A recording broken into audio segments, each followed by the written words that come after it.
دۆناڵد ترامپ بەر لە هیلاری کلنتۆن دامەزراوەکانی ڕاپرسی ئەمریکای شکستدا و بە سەرکەوتنەکەی ئاستی ئەکادیمی بوونی ڕاپرسیەکانی ئەوانی خستە ژێر پرسیارەوە. بەو پێی لە چەند مانگی ڕابردوودا پێشبینیەکانی زۆربەی دامەزراوەکانی ڕاپرسی لە بەرژەوەندی هیلاری کلنتۆندا بوو. دۆناڵد ترامپ بە سەرکەوتنەکەی جیهانی تووشی شۆک کرد. خەڵکێکی زۆر پرسیاری ئەوە دەکەن ترامپ چۆن توانی سەر بکەوێت لە کاتێکدا زۆربەی سەرکردەکانی حیزبەکەی خۆشی لە دژی بوون. سەرکەوتنەکەی ترامپ دەکرێت گەلێک هۆکاری هەبێت، بەڵام شیکەرەوە سیاسەکان زۆرتر باسی چەند هۆکارێک دەکەن. یەکەم، دوای 8 ساڵ لە دەسەڵاتی دیموکراتەکان ئاساییە بەشێک لە دەنگدەرانی ئەمریکی بیریان لە گۆڕینی حیزبی دەسەڵاتدار کردوتەوە، هەروەک چۆن هاوکات لەگەڵ هەڵبژاردننی سەرۆکایەتیدا کۆمارەکان زۆرینەی کورسەکانی کۆنگرێسیشیان بۆ خۆیان مسۆگەر کرد. دووەم، ترامپ لە کەمپینەکەیدا سەرکەوتوانە خۆی وەک کەسێکی جیاواز دەرخست. ترامپ توانی خۆی بکاتە هێمای ئەو بەشە لە هاوڵاتیانی ناڕازی ئەمریکا کە دژی دەسەڵات و سیاسەتمەدارە خاوەن ڕابردووەکانی هەردوو حیزبی سەرەکین کە لە چەندەی ڕابردوودا ئەمریکایان ئیدارە کردووە. هاوکات لەگەڵ ئەوەش ترامپ توانی هیلاری کلنتۆن وەک هێمای دەسەڵات پێناسە بکات. سێم، ترامپ زیرەکانە توانی خۆی وەک کەسێکی تەنیا و ستەم لێکرا و پێناسە بکات کاتێک کە زۆربەی میدیاکان و کەسایەتی و سیاسەتمەدارە ناسراوەکان پشتگیری هیلاری کلنتۆنیان کرد.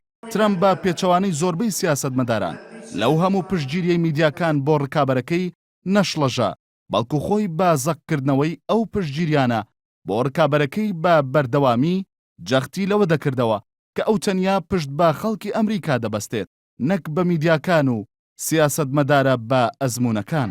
بەم شێوەیە توانی سەرنجی زۆرێک لە هاوڵاتیان بۆ لای خۆی ڕابکێشێت. چوارەم، ترامپ هەر لە سەرەتاوە ئەمریکا سپی پێستەکانی وەک بنکەی جەماوەری خۆی پێناسە کردبوو.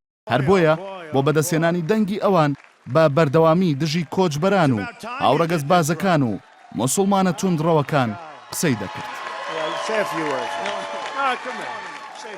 پێنجەم، جەختکردنەوە لەسەر گەڕانەوەی شکۆ و هێز بۆ ئەمریکا یەکێک لە دروشمە سەرەکیەکانی ترامپ بوو. ترامپ با ڕەخنەگرتن لە سیاسەتی دەرەوەی ئۆباما هەوڵی دەداوە لە ئەمریکای ناسیۆنالیستەکان بگەێنێت کە شکۆی ئەمریکا لە جیهاندا شکاوە.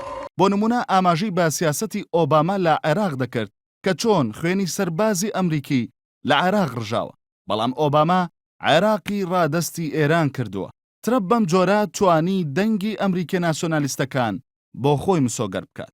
شەشەم، نەتەنیا لە ئەمریکا بەڵکو لە وڵاتانی دیکەی ڕۆژئاواش لەم چەند ساڵی دواییدا بەهۆی پەرەسەندنی تونند و تیژەکانی داعش و گروپە توندڕەوە ئیسلامیەکانەوە پێگەی سیاسەتمەدارە توندڕە و ناسیۆنالیستەکان بەهێز بووە. هەر بۆیە دەکرێت یەکێک لە هۆکارەکانی سەرکەوتنی ترامپ بۆ پەرەسەندنی تونند و تیژەکانی داعش و گروپە توندڕەوەکان بگەڕێتەوە. حوتەم، سەبارەت بە کێشە ئابوووریەکانی ئەمریکا ترامپ بەڵێنی دابوو کە دەرفەتی کاری زیاتر بۆ هاوڵاتیان بڕەخسێنێت و ئابووری ئەمریکا بەهێزتر دەکات. لەمبارەیەوە ترامپ بە بەردەوامی سەرکەوتنەکانی خۆی لە بواری بازرگانیدا وە بیر دەنگدەران دەخستەوە کە چۆن لە بواری بازرگانیدا سەرکەوتوو بووە، ئاواش دەتوانێت لە پێشخستنی ئابووری ئەمریکاشدا سەرکەوتوو بێت. هەشتەم، بە بۆچوونی بەشێک لە شیکەرەوە سیاسەکان یەکێک لە هۆکارەکانی سەرکەوتنی ترامپ بۆ لاوازی ڕکابەرەکەی واتە هیلاری کلنتۆن دەگەڕێتەوە. هیلاری کلنتۆن لە ناو بەشێکی بەرچاوی ڕایگشتی ئەمریکادا کەسێکی خۆشەویست نییە. لە مەشیانە ترامپ توانی بە بیرهێنانەوەی بێدەنگی هیلاری بەرامبەر بە خیانەتی هاوسەرگیری هاوسەرەکەی یان باوە بیرهێنانەوەی ڕووداوی باڵۆزخانی ئەمریکا لە لیبیا ئەوەندەی دیکە سیمای هیلاری کلنتۆن لە بەرچاوی دەنگدەران خەوشدار بکات.